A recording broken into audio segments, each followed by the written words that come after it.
Join You. Halo everyone, balik lagi di Join You. Bareng aku seperti biasa bakal ngobrol di sini. Nah, hari ini ada pembahasan yang bakal aku coba bahas bareng Bapak Tommy dan Bapak Ogas juga. Bapak Ogas ini adalah seorang jurnalis ya, Pak ya. Nah, Bapak Tommy ini dulunya adalah seorang atlet angkat besi. Dan sekarang apa nih kegiatan Pak Tommy? Ya, masih usaha kerja, olahraga, ya semuanya masih ada. Ya, pengusaha lah ya. Ya gitulah.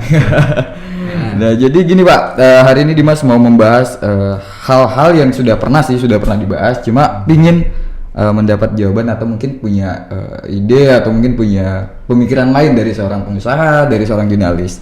Nah, masalah tentang Nadiem nih yang minta guru desa kepala dinas nih, pernah dengar mungkin? Iya.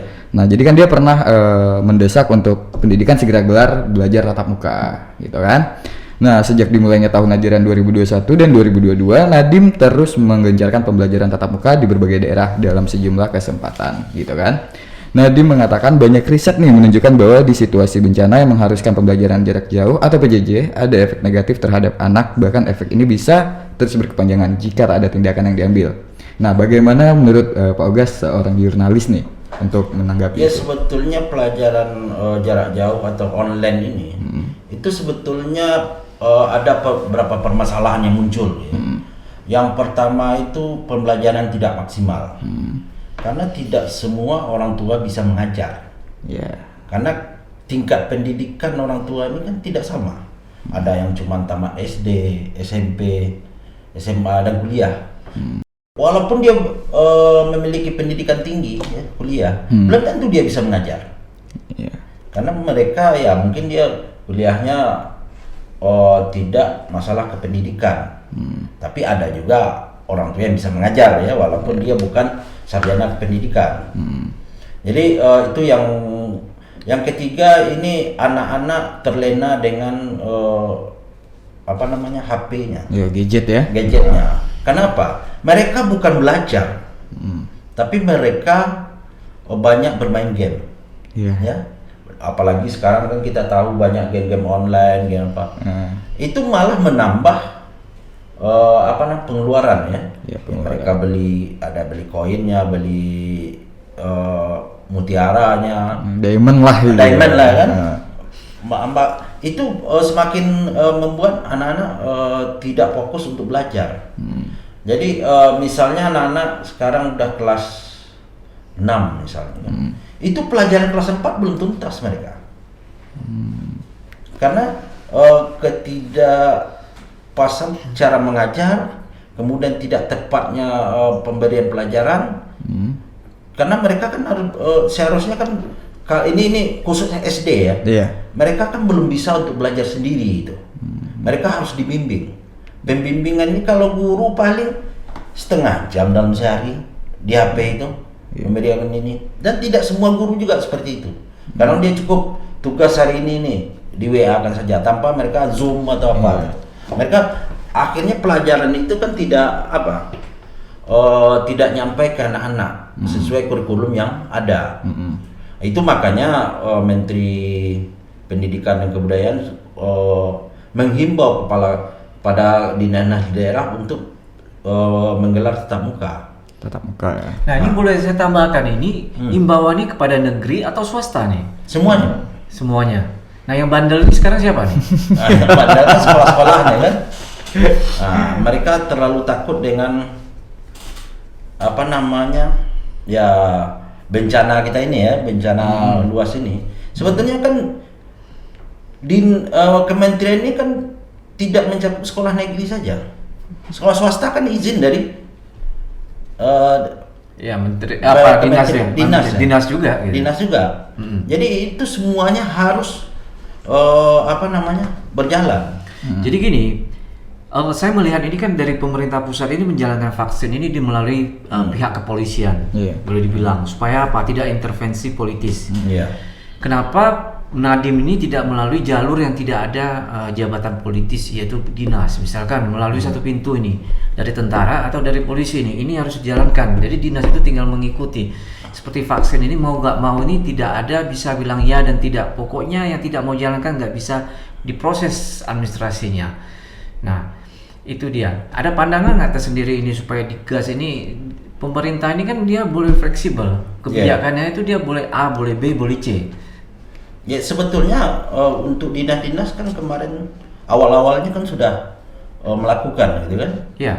Cuman ya mungkin kalau kita lihat nih mungkin karena keterbatasan dana, karena semuanya kan kalau mau acara vaksin itu mereka kan mengeluarkan duit. Iya.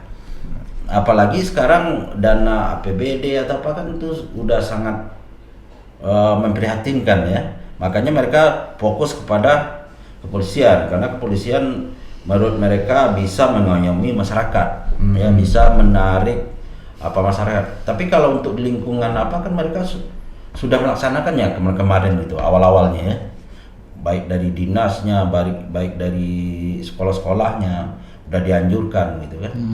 Nah, tapi mungkin di sini terkendala mungkin masalah pembiayaan dana ya. Jadi gini, saya juga ada bertanya nih, ini kan dari sisi yang berbeda juga. Nah, yang meningkatkan PPKM ini kan juga dari pemerintah pusat.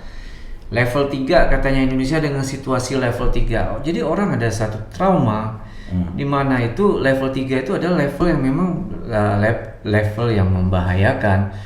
Nah, seandainya pemerintah waktu itu pusat tidak menyebutkan ini level 3, mungkin orang dinas ini nyaman-nyaman saja karena suatu saat waktu hari itu udah sempat landai. Karena dibilangnya nih udah level 1, level 2. Nah, sekarang diumumkan level 3. Jadi orang dalam pemikiran nih level 3 itu jalan disekat, nggak boleh ke mall. Terus harus dibatasi waktu belanjanya. Nih anak-anak nggak boleh tatap muka. Jadi dalam orang arti itu orang tua dan sekolah itu masih tertanam seperti gitu. Nah, saran saya juga pemerintah itu jangan asal mengumumkan itu level-levelnya gitu loh. Jadi sehingga orang mispersepsi di tengah masyarakat ini. Gitu pandangan. Jangan pemerintah cuman mengambil dari satu sisinya ya. Iya. Jadi pemerintah seharusnya juga memikirkan anak-anak sekolah ini. Udah dua tahun ya? 2 tahun. Nah, Nadiem mengumumkan begitu. Sementara yang dari apa itu lot apa itu dari Menteri Kesehatannya begini. Begini katanya. Berarti kan mereka ini tidak klop ya, tidak klop mereka. Berarti memang mereka tidak searah lah pemikirannya gitu ya. Mereka tidak searah. Maksudnya gini, di satu sisi cuman memikirkan umumnya saja. Kursusnya tidak dipikirkan. Bagaimana anak-anak sekolah yang udah 2 tahun tidak maksimal ini, bagaimana anak-anak menerima pendidikan, apakah sesuai dengan kurikulum yang ada? Itu yang masih apa? Tambah lagi kemarin kan ada permasalahan masalah anak-anak tidak boleh sekolah kalau tidak divaksin ya. Padahal Menteri sendiri sudah menyatakan level 1 sampai 3 itu tidak ada permasalahan untuk anak-anak tatap muka. Nah, tiba-tiba di daerah muncul aturan yang menyatakan anak yang tidak divaksin tidak boleh tatap muka. Ini kan suatu peraturan yang lebay. Sebetulnya kalau ada masyarakat yang mau menggugat, itu aturan itu bisa dibatalkan. Kenapa? Tidak sesuai dengan aturan yang lebih tinggi. Ya supaya ini persoalan clear. Kalau saya jadi kepala daerah, kepala negara maksudnya, saya tinggal panggil menteri saya ini satu suara biar orang nggak bingung, rumuskan bersama, umumkan bersama. Jadi tidak ada yang merasa mengambil sana menganggap ini benar, itu salah. Jadi masyarakat dan juga murid sekolah-sekolah bingung. Saya yakin tidak semua itu mutlak salahnya dinas juga di bawah maupun sekolah. Justru dari atas itu ada menciptakan suatu suasana yang bikin kebingungan. Nah, mungkin untuk kepala dinas itu penekannya lain, sedangkan muncul ke masyarakat beda. Berbeda. Kalau sebagai kepala negara, kalau saya jadi kepala negara, mau hal-hal kayak gitu nggak perlu ribut itu, tinggal dudukkan saja, musyawarah. Setelah itu bosan keluarkan satu pintu. Misalnya Nadiem duduk dengan bagian Menteri Kesehatan, rumusnya apa? Jadi tidak di sini berkoar Nadiem berkoar, Menteri Kesehatan berkoar, belum lagi JHT ya bagian berkoar lagi. Jangan-jangan ini memang dibuat itu supaya untuk berkoar-koar sana isu sini isu semuanya ini nanti. Jadi ini kan membuat masyarakat bingung jadi. Iya. Bingung, resah gitu. Keresahan masyarakat ini. Tapi saya pikir dengan adanya apa ini mungkin ada tanda kutipnya mungkin ini untuk melancarkan sesuatu bisnis lah atau politik lah ya. Sehingga mereka selalu membuat kebingungan dari masyarakat. Kalau saya baca itu ini hal yang sangat simpel. Kita sebagai kepala keluarga, kita sebagai ayah, ada anak 3 orang, tiga beda pendapat. Nah kalau nggak bisa solusi kan tinggal duduk bersama aja. Kamu mau apa? Ini solusinya? Udah jangan ribut lagi ya, selesai ya, supaya keluar tuh aman, tuntas kan? Tapi ini kan tidak dibuat seperti itu. Jadi mengambil satu pemikiran mereka masing-masing. Ya ini gitu skenario ini seperti tadi dari sisi jurnalis melihatnya ini memang dibuat tuh skenario ini. Memang ini orang-orang ini ya direkrut, di hire menteri ini buat itu situasi ini seperti ini gitu loh. Iya, kita tidak tahu kepentingan politik apa di belakang atau kepentingan bisnis apa di belakang itu. Iya. Ya, contoh dari awal-awal bencana COVID ini kan masyarakat juga dibuat bingung. Iya. Daerah menyatakan sudah ada sedangkan pusat menyatakan tidak ada. Iya.